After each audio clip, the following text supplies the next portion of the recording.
Bismillahirrahmanirrahim. Assalamualaikum warahmatullahi wabarakatuh. Alhamdulillahi rabbil alamin.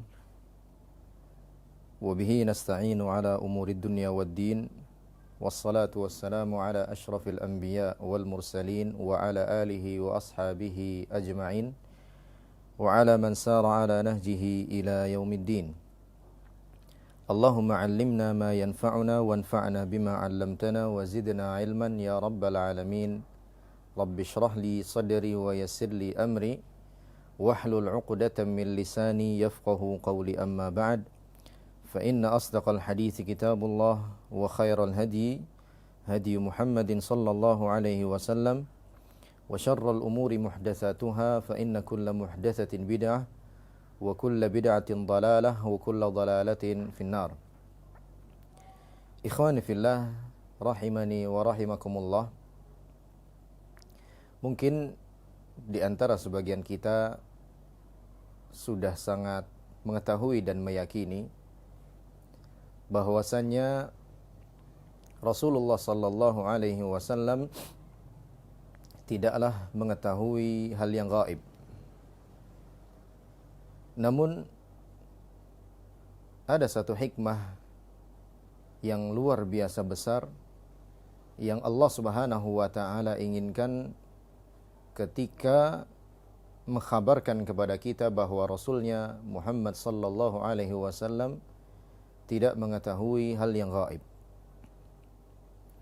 Rasulullah sallallahu alaihi wasallam dalam banyak dalil baik dari Al-Qur'an maupun dalam sunnah beliau sendiri dijelaskan bahwa beliau tidaklah mengetahui hal yang gaib.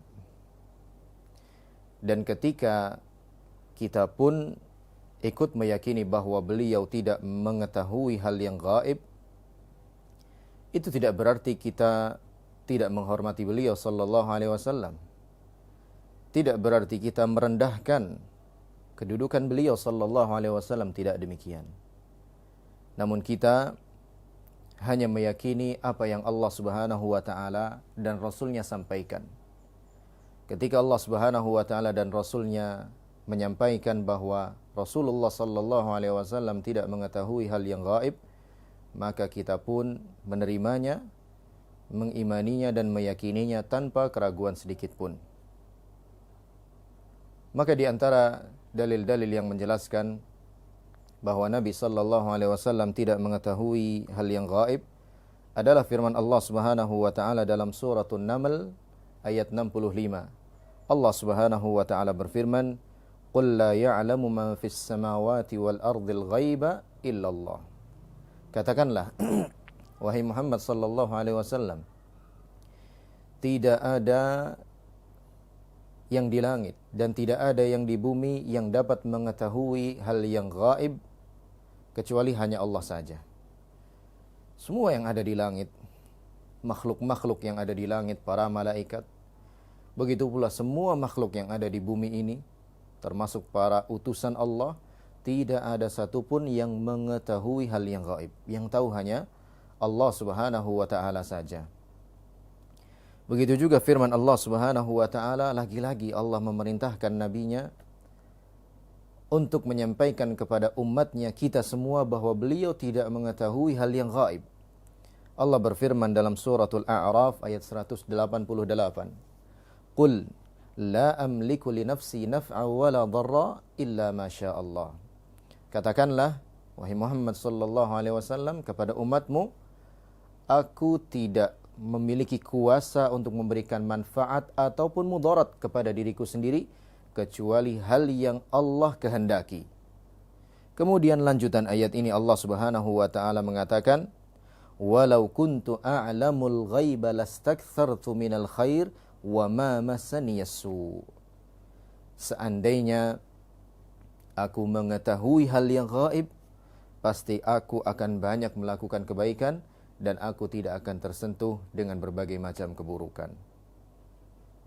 Artinya dalam ayat ini Allah Subhanahu wa taala menyuruh nabinya sallallahu alaihi wasallam untuk menyampaikan kepada umatnya, kepada kita semua bahwa beliau tidaklah mengetahui hal yang gaib.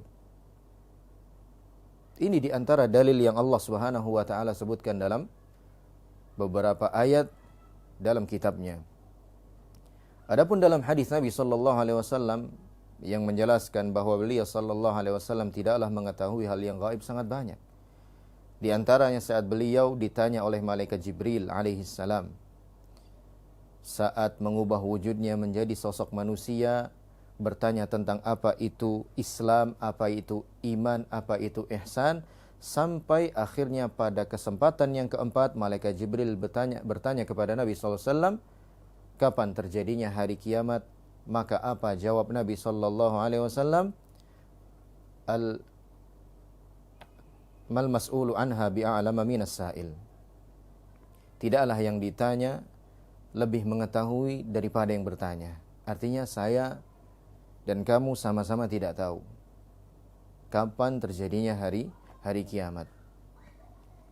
Begitu pula nanti saat di telaga Nabi sallallahu alaihi wasallam ada segelintir manusia yang terhalang tidak bisa ikut minum dari telaga Nabi sallallahu alaihi wasallam. Kemudian Nabi sallallahu alaihi wasallam berkata, "Rabbi ummati, ya Allah, mereka juga adalah umatku." Maka ada seruan yang mengatakan, "Innaka la tadri madza ahdatsu ba'daka." Kamu itu tidak tahu apa yang mereka lakukan sepeninggalmu. Perbuatan apa yang mereka ada-adakan sepeninggalmu. Maka beliau sallallahu alaihi wasallam mengatakan setelahnya, suhqan liman baddala ba'di, atau kama qala sallallahu alaihi wasallam. Celakalah mereka-mereka yang mengubah-ubah agama sepeninggalku.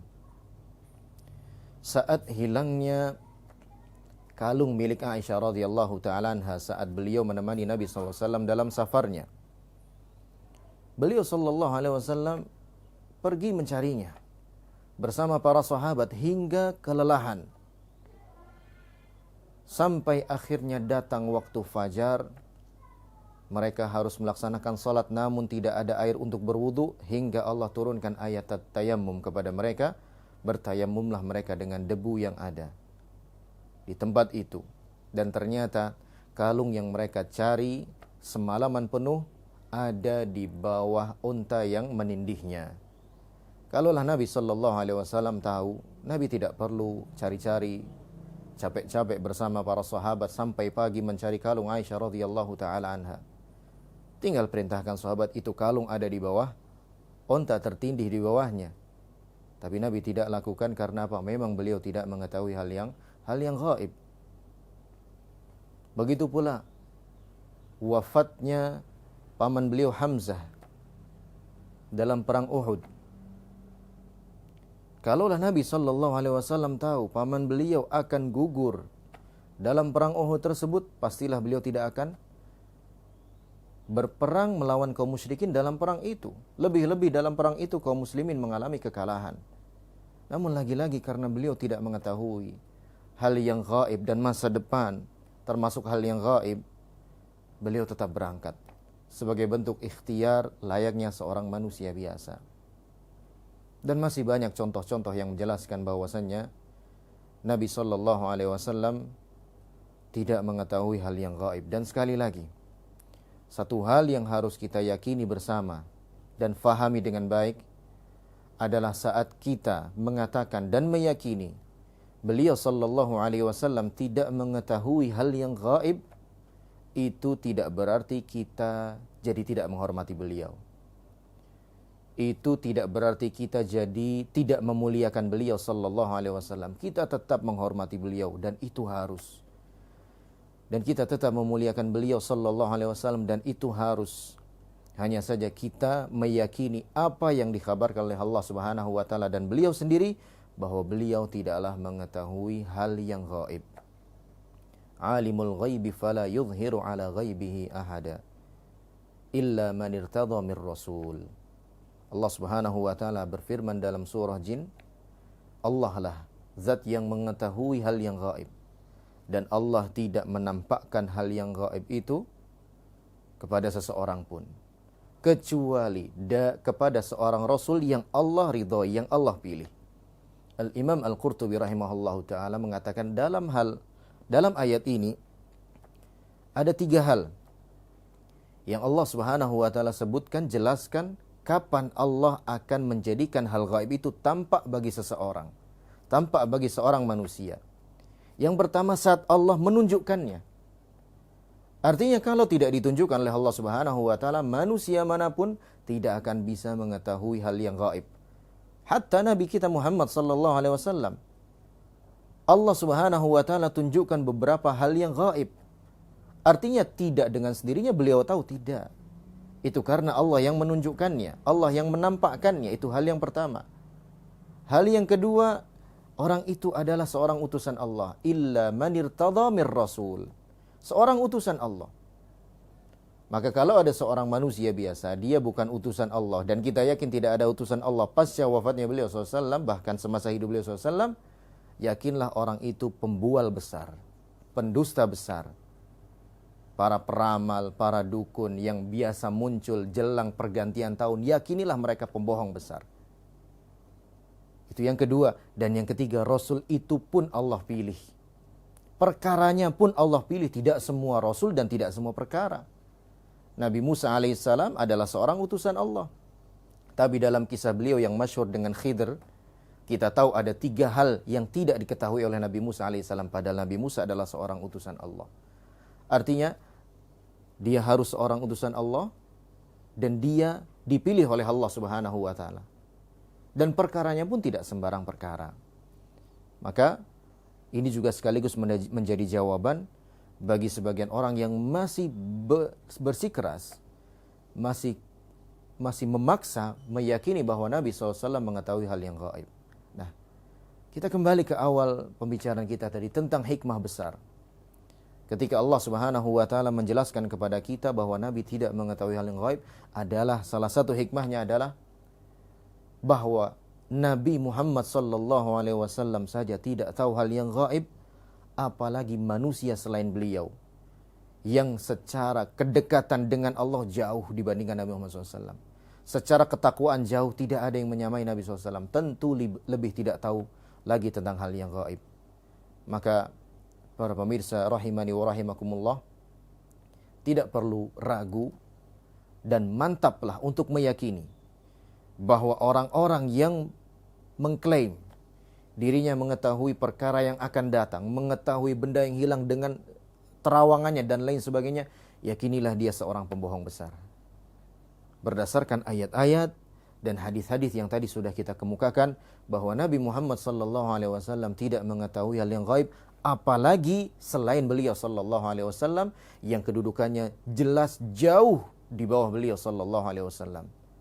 Maka fahamilah dengan baik, yakini dan sampaikan kepada orang lain, agar orang lain pun tetap memiliki akidah yang salimah, akidah yang sahihah. Tidak rusak akidah mereka gara-gara mempercayai ramalan-ramalan yang penuh dengan bualan dan kedustaan. Demikianlah tausiah singkat di kesempatan hari ini.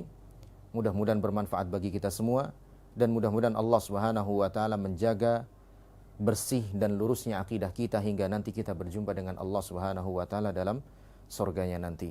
Wallahu alam bissawab. Subhanakallahumma bihamdika asyhadu an la ilaha illa anta astaghfiruka wa atubu ilaik. Billahi taufiq wal hidayah. Wassalamu alaikum warahmatullahi wabarakatuh.